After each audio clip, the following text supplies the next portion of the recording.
friends, welcome back to No Bullshit Business Tips with Bec and Amanda. And today we wanted to talk to you about rethinking the old ways of doing things. Now, this is definitely something that I have to keep self-reflecting on. And, you know, we're always talking to our client studio owners about this, and they have to keep self-reflecting on as well. But sometimes we just keep doing things because it's what's always been done. Absolutely. And I think it's just, you know, we all are just creatures of habit, right? And we're like, oh, this was the way it was done when I was a kid. This was how my studio was run. This is how, when I bought the studio, this is how I've done it for 10 years or 20 years or whatever in the studio.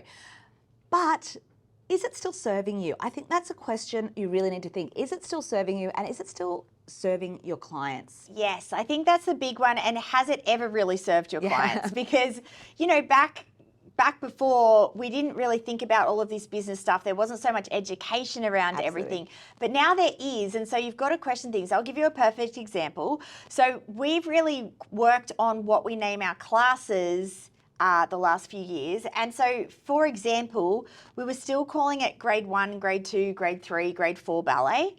And like, I had to question why we do that, because people get confused because grade 3 ballet doesn't mean you're in year 3 at school. So that's confusing. It's also confusing for my staff. Like, obviously my ballet staff would know what age group is meant to be in there, but my staff who aren't ballet, which is most of my reception staff, have no idea. And so I used to have this thing that was 6 years is primary, 7 years is grade 1. Why don't we just call it 6 years ballet, 7 years ballet on our timetable, which is what we do now, duh. But we kept it that way for so long. Like, absolutely. Like, I think it's just about rethinking how we've always done things in our studio. So whether that's naming the class, you know, the way you do the timetable, how you audition for your performance teams, you know, how you do the age groups of your performance teams, how you run your rehearsal, your concert, you know, and even just things like the classes that you've always run. Like, you know, for me, I had to rethink. I decided to let musical theatre go. And I know you're big on musical theatre, but it wasn't for me, and it wasn't in my studio. So I just kept running that class because I was like, oh yeah, we have to have a musical theatre class. Why? Why do I have to have a musical theatre class? Do you know what I mean? There's no rules around it. We get to make our own rules. So really, you know, rethink what you're doing and really question why. I'll give you another one, another example that's probably an unpopular opinion with many of you out there, but I changed it. We used to do these massive rehearsals for concert, right? So we had like weekend rehearsals, then we had the dress rehearsal, and it was a lot for parents. And we really rethought that, and we don't do any rehearsals for concert anymore. It's a game changer for me because my weekends before concert are not completely taken up. And it's a game changer for parents because that time of year is super crazy for them.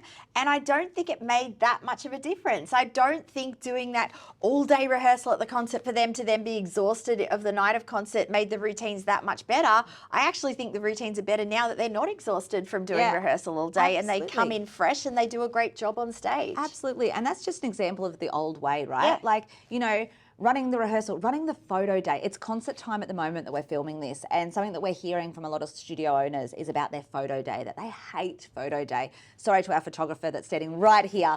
But, you know, that's a real big pain point for a lot of studio owners and, you know, a lot of both the studio owner and the parent, right? And I said to a few people, like, why are you doing this photo day? They're like, oh, because we always have. You know, and I was like, well, if the parents don't like it, no one actually likes the photos, you're not making any money, like, why are we doing it? You know, so I really want you to rethink the old ways. What's something that you could rethink today? We'd love to hear about it in the comments, because I think sometimes we're just like, oh, but I've always done it. Yeah, and I think just it's always about that self-reflecting, guys. It's like when someone comes to you and says they don't understand why you're doing something, rather than just going, oh, well, they know nothing about dance or whatever it might be, actually look at it and go, actually, that's probably a fair call.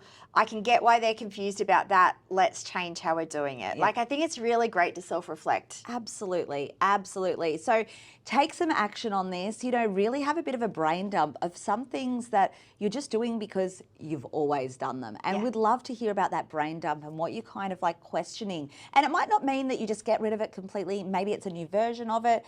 And maybe it's just a bit of a thought process when you're, you know, going through the things in your year that you run as a studio owner. learner. We'd love to hear this in the comments because there's probably others of us like me who are doing that stuff too. And I can go, yeah, why am I doing that? So make sure you guys let us know in the comments some of the things that you're doing. We'd love to hear from you. Make sure you take some action, guys.